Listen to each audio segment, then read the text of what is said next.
For a streak of win-win-win, India need 1-1-1 against the Americans. Just 110 on the board, propelled by a couple of 20s from Nitish Kumar and Steven Taylor. There you are, 110 for 8. Arshdeep Singh started really well, a couple of wickets in the first over finishes with 4 for 9 in his 4. Hardik Pandya getting a couple as well, adding to his total tally of wickets. Patel bowling just 3 and getting just the 1 wicket. Kohli Anderson looked good, but scored 15 of 12. Taylor and Nitish Kumar 24 and 27 respectively.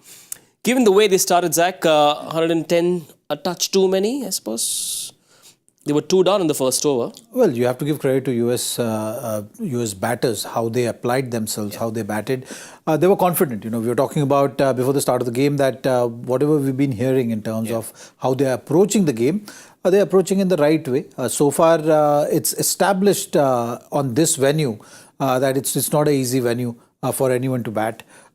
In spite of scoring only, 18 runs in the power play. In the power play, yes. They still managed to get to this total. Is something which is commendable. At least you have something to fight with right now. And that's how you have to analyze this innings. Yes, Arshdeep bowled superbly. Indian bowlers, they did superbly. And this total looks like it's going to be not that difficult a total for the quality of Indian batters to go and get this total. So I think, you know, all in all, US will be happy with their approach, but Indian bowlers also will be very happy with how they've gone about doing their business. 18 in the power play, 42 for 3 in the first 10, and that means 68 for 3 in the back 10, and that's how things went in the power play. Take a look at that. Arshdeep Singh looked like he was switched on right from the word go. First wicket on the first ball. Absolutely. In fact, even the 6 that they've hit, the only scoring stroke out there, a boundary stroke out there was a top edge. So it's literally, they were dominant. I think, you know, Arshdeep and Siraj took the new ball, then Bumrah got the 5th, Hardik Pandya bowled the 6th. Till here, Indians executed their plans absolutely superbly, and they also 2 down. They didn't want to take too many chances. They just decided to play it out. And in reflection, you think they did the right thing. Because whatever it is, the ball got a bit older, it got a bit easier to bat. They still had batters. They didn't lose any wickets. The important thing is they lost just those 2 wickets up front. And therefore, they had a chance for the batters to do a little bit after that. 25 for 3 and then went on to score a few runs. 56 for 4. So they did try to build little partnerships. Nitish Kumar, I suppose, telling the world that it's okay if he bats ahead of Kohli Anderson. He showed that he has some spark. No, he was very impressive. I think got a decent technique. Even the shot which he played got out on the boundary line.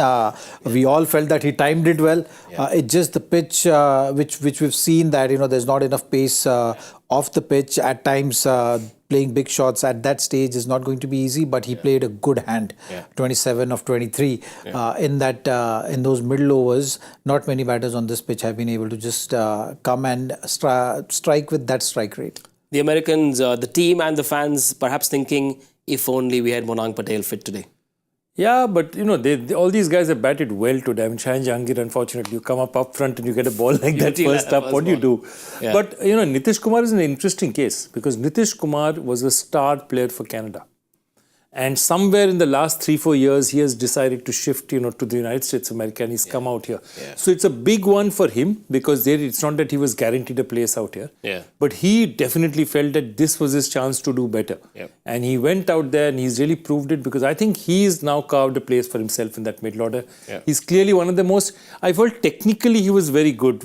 What did you think, Zach? I mean, it looks like a decent technique batter. You've seen the back left, you know, the way it flows. The flow is nice. I think, you know, he's the guy to watch out for in that middle order for US. He will be there for a while representing that team. Up first, at the start, in fact, when the first wicket fell or the first delivery, Steven Taylor showed that he had the fight and the hunger to stay there for as long as he did. Yeah, and I think that's the other thing. Credit to Steven Taylor because he's normally the kind of guy who bludgeons it up front, really hits it hard. He and Aaron Jones are the big hitters.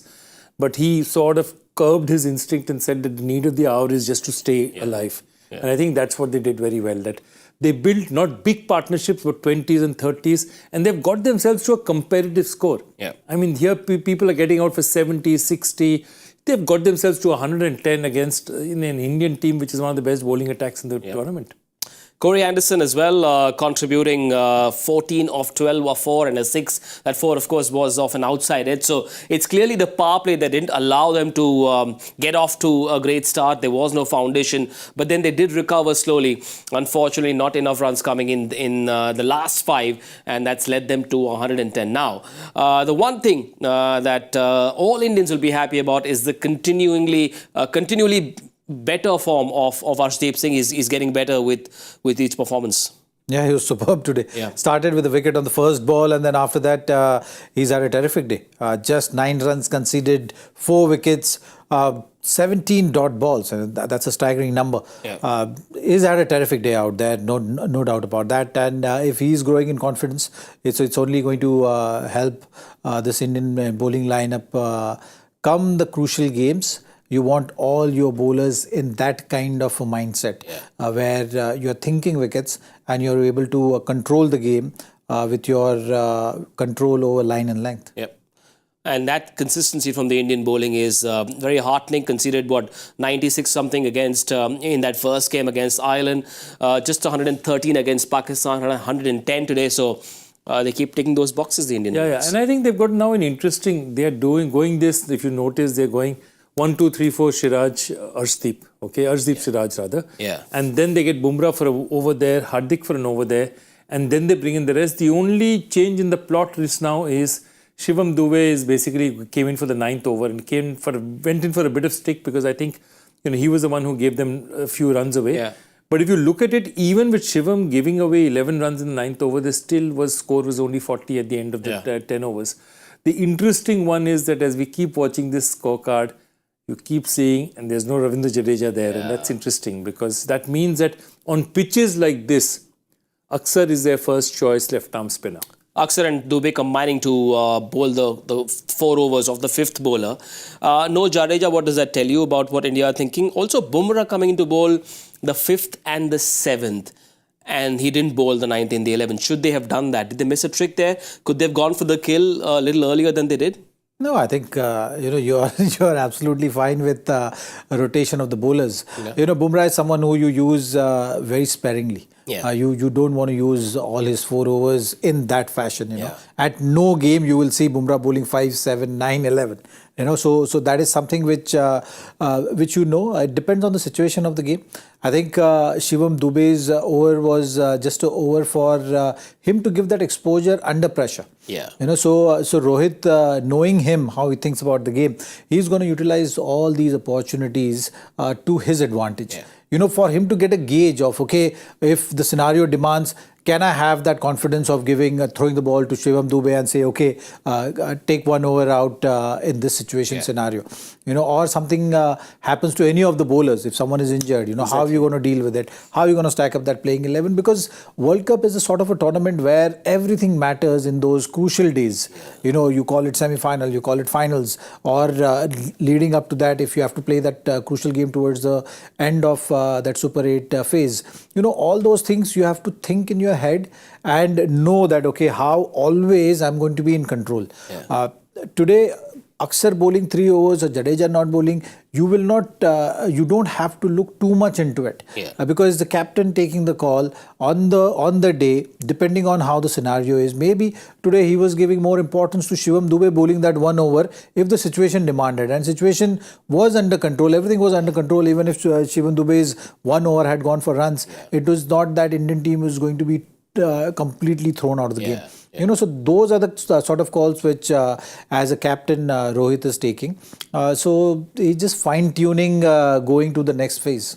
Just 119 to chase now. Of course, this performance with the ball, supported ably by the fielders. Terrific catch from Siraj as well to get rid of Nitish Kumar. Rishabh Pant has been catching like he is on cloud 9. Outstanding performance in that last game as well. 3 catches. Even today, he was so good.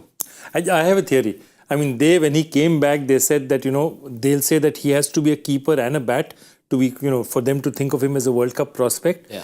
I think he's fitter now than he was before he got injured. Yeah. I think this rehabilitation, whatever it is, a lot of strength exercises, a lot of time outside. And I think he's come back stronger.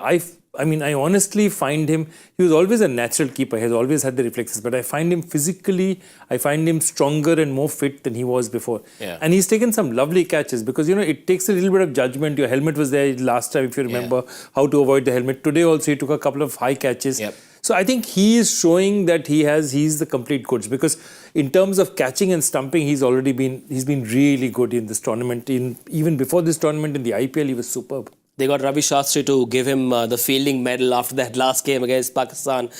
It was a slightly emotional little speech from Ravi saying, I was in tears when I saw the pictures of the accident, gave him a bit of a hug. This is perhaps the best piece of news for Indian cricket. Rishabh Pant back to his best, not just with the gloves, but with the bat as well. He's batting like Rishabh Pant usually does. Well, he's been phenomenal, you know, to recover from that sort of accident. Working on his fitness, working on his game. What's nice to see is that he's worked on his game also. So he's utilized his time very well, time off from the game. Yes, it was a tough phase doing his rehab and stuff like that, but that shows how positive he was right throughout that phase as well. Yeah.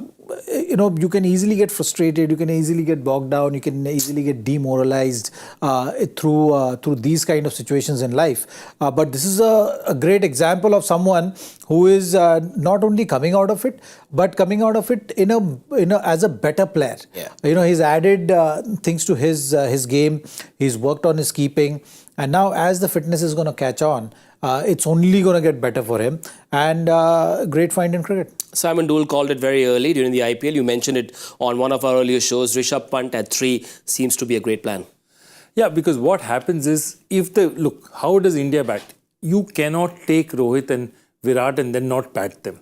Their best positions are 1 and 2.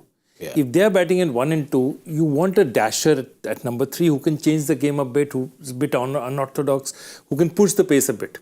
Their other option was to go with Yashasvi Jaiswal and open, and one of those two to come at 3. Yeah. So they decided to go with this, and now if you see left, then right, then left, then right, then the combinations completely, then they have the entire row of batters who they can play around with. Yeah. And I think that's what they really need to do in pitches and conditions like this. Have all this thing. And I think Rishabh just gives them so many more options. Yeah. Because it's not that Rishabh can't bat at 6. Yeah. Rishabh can bat at 6 as well. Therefore, Rishabh gives you that flexibility, that where do you want him to bat. And at 3, he's the audacious player at 3 who's taking the risks, taking it. It's coming off also. Look, he's had his share of chances. In the last match, he gave up 2 or 3 balls, went to hand, but they were dropped. Yeah. But he's making the best of those chances. I suppose fans and cricket observers also have a lot more time for a player of Rishabh Pant's caliber. He lives dangerously. He will have you on the edge of your seat, and he might have his chance to bat if Rohit and Kohli decide to bat the way they do. Maybe he'll have a chance to finish the game very quickly. Predictions, power play, margin of 5. 45. Okay. 47. 52. Okay. Gunning for an early finish. Go for it. Rohit and Kohli and Rishabh Pant and co. Enjoy the second innings. India most likely to win this one. And if they do, it'll be 3 wins in a row. We'll see you at the end of this game. Bye for now.